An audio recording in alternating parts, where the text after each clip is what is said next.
Hello everyone, class 8 heritage math exercise 1.1 question number 6th of D, arrange in descending order. Descending order means होता है अवरोही क्रम। अवरोही क्रम में हम ग्रेटेस्ट टू स्मॉलेस्ट लिखते हैं, जिसमें हमें 4 रेशनल नंबर्स दिए गए हैं।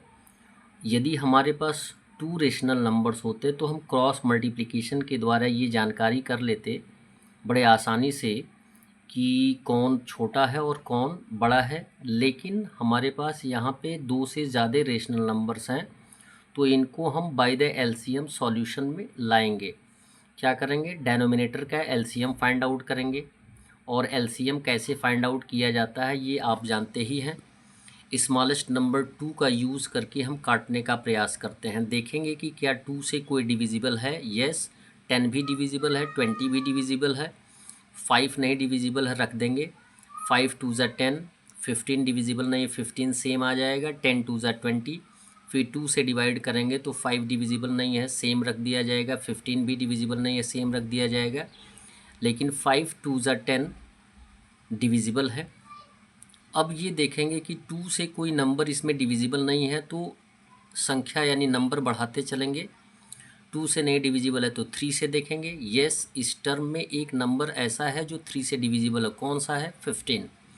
तो 3 15, 3 5 ज़ा 15, 5 डिविजिबल नहीं है, सेम लिख दिया जाएगा। और यहाँ पे 5 3 ज़ा 15 लिख दिया जाएगा। अब ये जितने भी टर्म्स दिए गए हैं 5 के टर्म में है, यानी 5 से डिविजिबल हैं, तो 5 1 जा 5, 5 1 जा 5, 5 1 जा 5, 5 1 जा 5, सबको हम 1 के टर्म में ला देंगे। अब 1 के टर्म में लाने के बाद कोई नंबर यूज़ नहीं करते हैं डिवाइड करने के लिए। अब हमारे पास आ गया 2 नंबर, 2 आ गया, 3 आ गया और 5 आ गया। मल्टीप्लाई कर देंगे। 2 2 ज़ा 4, 4 3 ज़ा 12, 12 5 ज़ा 60, यानी 60 आ गया एलसीएम। और एलसीएम का मीन्स ये होता है कि ये सभी डेनोमिनेटर से डिविजिबल होता है। 5 का टेबल 12 टाइम्स पढ़ेंगे, 60 आ जाएगा, इनटू न्यूमरेटर आ जाएगा -1। 10 का टेबल 6 टाइम पढ़ेंगे, 60 आएगा, इनटू -3। 15 का टेबल 4 टाइम पढ़ेंगे, 60 आएगा, इनटू न्यूमरेटर -11। 20 का टेबल 3 टाइम्स पढ़ेंगे, 60 आएगा, इनटू -13 न्यूमरेटर लिख देंगे। अब मल्टीप्लाई करके लिख लेंगे। 12 into -1 -12, 6 into -3 -18, 4 into -11 -44, 3 into -13 -39, by कितना हो जाएगा? 60। अब -12 किसका है? -1/5 का। -18 है -3/10 का। -44 है -11/15 का। -39 है -13/20 का। अब इसमें हमें कंपेयर करना है कि कौन सबसे बड़ा है, कौन सबसे छोटा है। और जबकि ये सभी इंटीजर्स नेगेटिव हैं, नेगेटिव में आपको ये बताया जाता है कि जो भी छोटा आपको दिखाई देता है वो सबसे बड़ा होता है।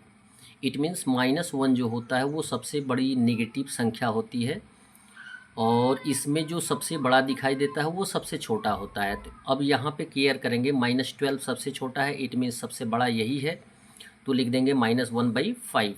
ये सबसे बड़ा है तो ग्रेटर देन का यूज़ कर लेंगे। अब -12 से छोटा कौन आपको दिखाई दे रहा है? -18। -18 किसका है? -3/10 का, तो -3/10 ग्रेटर देन का यूज़ कर लेंगे। और उसके बाद -39 आ जाएगा, किसका है? -13/20 का, तो -13/20 लिख देंगे, ग्रेटर देन का यूज़ कर लेंगे।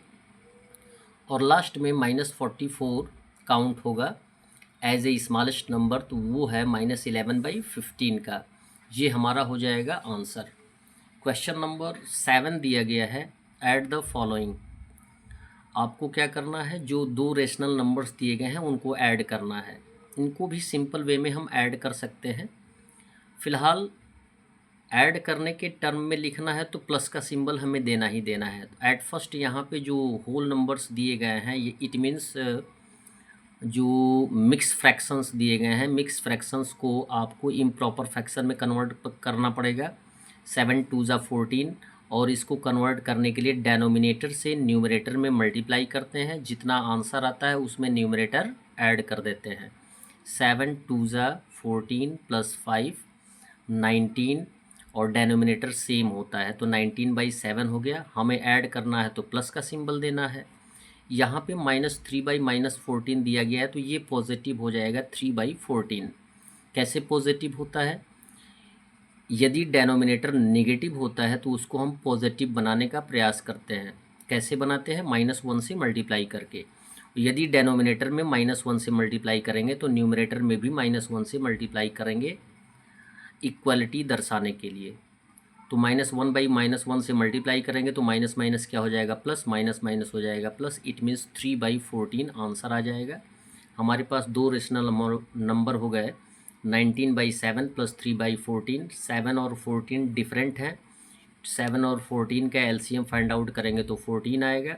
7 का टेबल 2 टाइम पढ़ेंगे, 14 इंटू 19 आ जाएगा न्यूमरेटर, प्लस 14 का टेबल 1 टाइम पढ़ेंगे तो 14 आएगा। 1 इंटू न्यूमरेटर 3 आएगा, मल्टीप्लाई करेंगे 2 इंटू 19 का तो 38 प्लस 1 इंटू 3 ऐड कर देंगे तो 41/14 आएगा। जबकि ये इम्प्रॉपर फ्रैक्शन है, इसको भी हम एज ए आंसर काउंट कर सकते हैं, लेकिन यदि इम्प्रॉपर फ्रैक्शन में आंसर दिया गया है तो उसे आप क्या करें? मिक्स फ्रैक्शन में कन्वर्ट कर दें। मिक्स फ्रैक्शन में कन्वर्ट करने का तरीका यही होता है, न्यूमरेटर में डेनोमिनेटर से डिवाइड कर दीजिए, यानी 41 में 14 से डिवाइड कर देंगे तो 14 2 हो जाएगा 28।